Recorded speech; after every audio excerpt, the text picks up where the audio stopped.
अस्सलाम वालेकुम वरहमतुल्लाहि वबरकातुहू।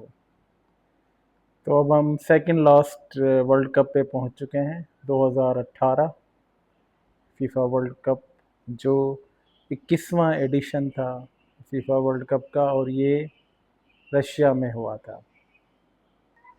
और ये वर्ल्ड कप रशिया में 14 जून से 15 जुलाई 2018 तक खेला गया।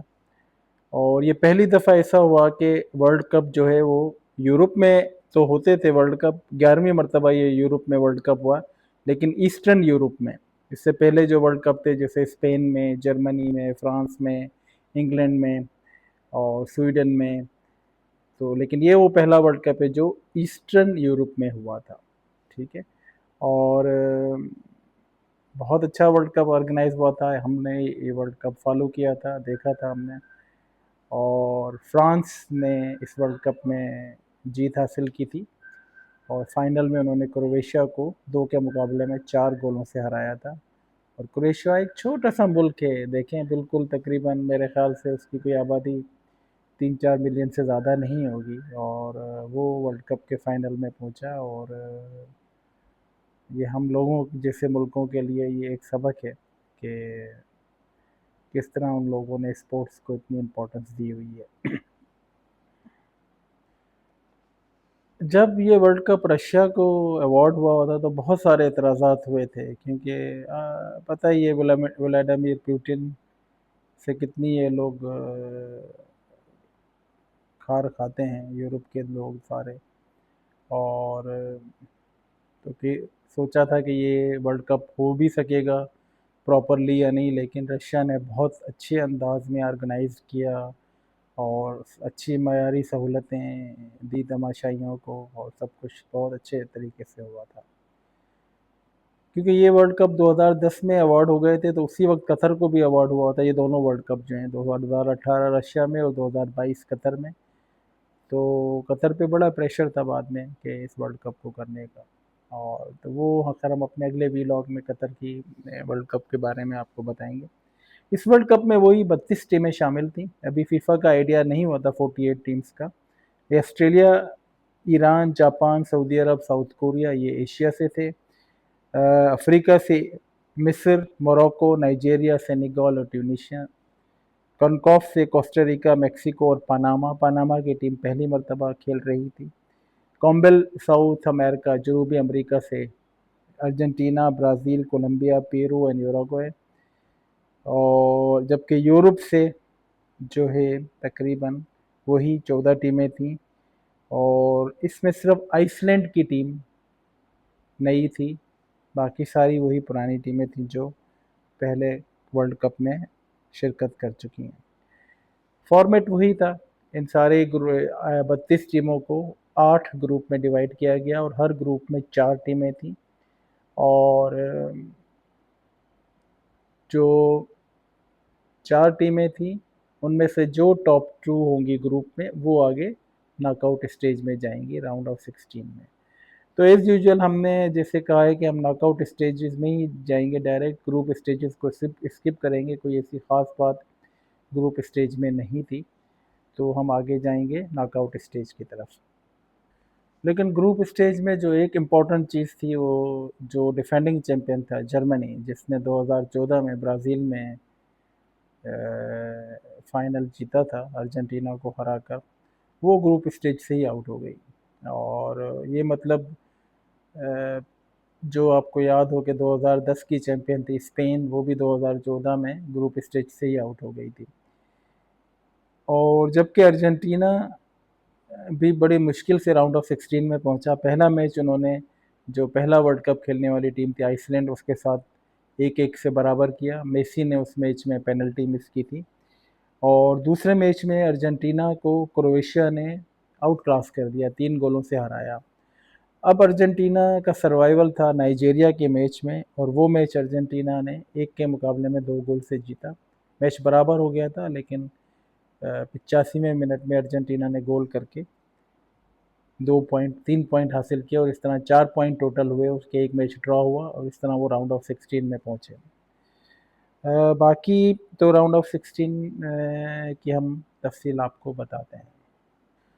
जो डिफेंडिंग चैंपियन जर्मनी था उसको उसके ग्रुप में मेक्सिको ने 1 गोल से हराया। फिर जर्मनी ने कमबैक किया और स्वीडन को 1 के मुकाबले में 2 गोल से हराया, लेकिन अपने आखिरी मैच में वो साउथ कोरिया की टीम से पहली दफ़ा 2-0 से हार गए और इस तरह वो वर्ल्ड कप से बाहर हो गए। अब जो राउंड ऑफ 16 का पहला मैच था बड़ा इंटरेस्टिंग, यूरुग्वे ऑन पोर्चुगल का। यूरुग्वे जैसे कि आप जानते हैं कि 1930 और 1950 की वर्ल्ड चैंपियन थी और उसमें कई अच्छे खिलाड़ी शामिल थे। बार्सिलोना के लुइस सुआरेस, गोडिन और अच्छे टीम पे थी। तो उसने पोर्चुगल को और क्रिस्टियानो रोनाल्डो की टीम को 1 के मुकाबले में 2 गोल से हरा के टूर्नामेंट से बाहर कर दिया और इस तरह यूरुग्वे क्वार्टर फाइनल में पहुंचा।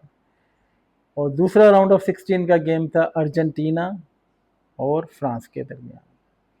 बड़ा ज़बरदस्त मैच था जो फ्रांस ने 3 के मुकाबले में 4 गोल से जीत लिया और मेसी को वर्ल्ड कप से बाहर कर दिया। तो फ्रांस का मुकाबला यूरुग्वे से होना था क्वार्टर फाइनल में।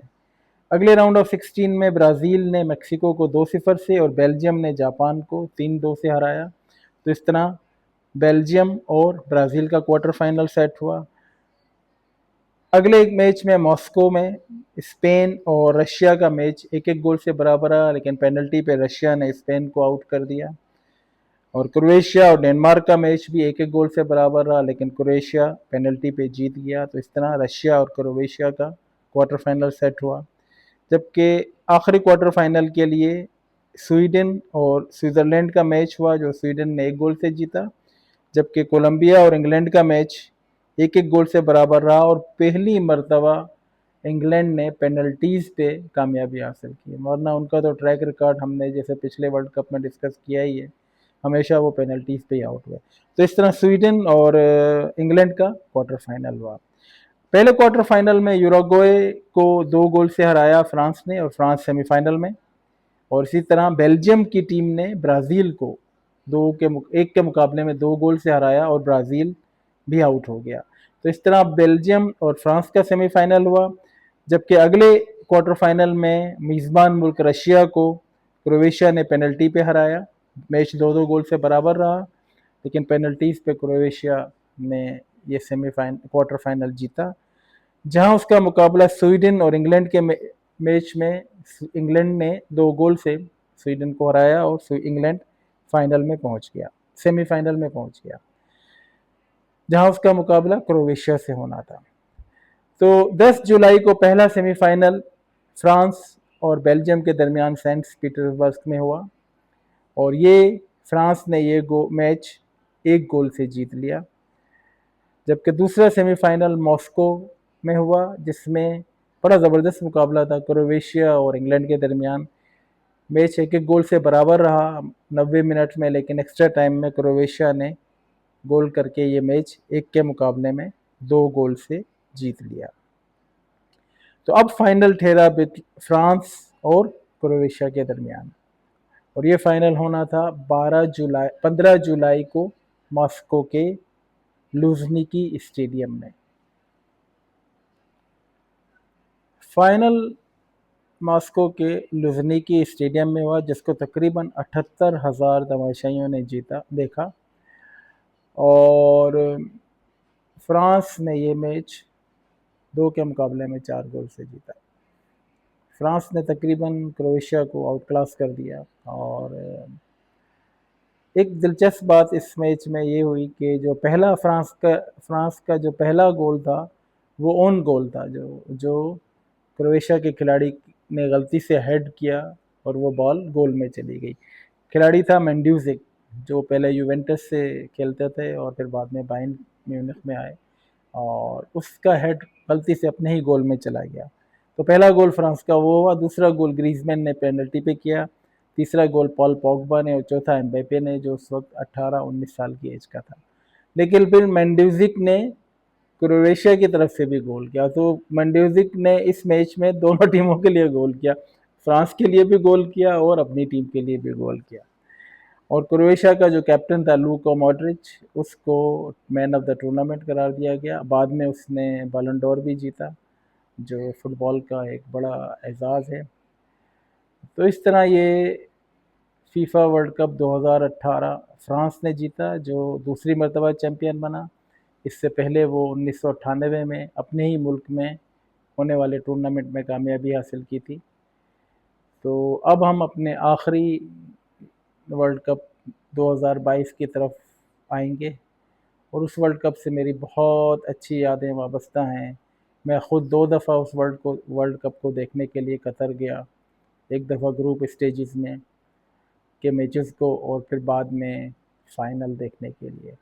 तो उसको मैं इंशाल्लाह अलग से एक वीलॉग बनाऊंगा उस वर्ल्ड कप के लिए। तो आप देखते रहिए हमारा बैठक चैनल, सब्सक्राइब कीजिए, और ज़्यादा से ज़्यादा अपने दोस्तों को कहें। अभी वर्ल्ड कप शुरू होने में 2 दिन बाकी हैं, तो मैं कोशिश कर रहा हूँ कि ये सारे प्रोग्राम अल्हम्दुलिल्लाह सारे हो गए हैं, बस एक ही बाकी है। लेकिन कतर चूँकि स्पेशल वर्ल्ड कप था, काफ़ी लिहाज से मैं ख़ुद पार्टिसिपेट किया, जाके मैचेस देखे मैंने, फ़ाइनल भी देखा, और मेरी फेवरेट टीम भी जीती। तो बहुत अच्छी खुशगवार यादें वाबस्ता हैं कतर के वर्ल्ड कप से। तो मैं इंशाल्लाह इसको वीलॉग को थोड़ा सा डिफरेंट वे में करूँगा, अपने सारे ट्रिप की तफसीलात, और जिस तरह कतर ने बहुत ही बेहतरीन किस्म के इंतज़ाम किए थे।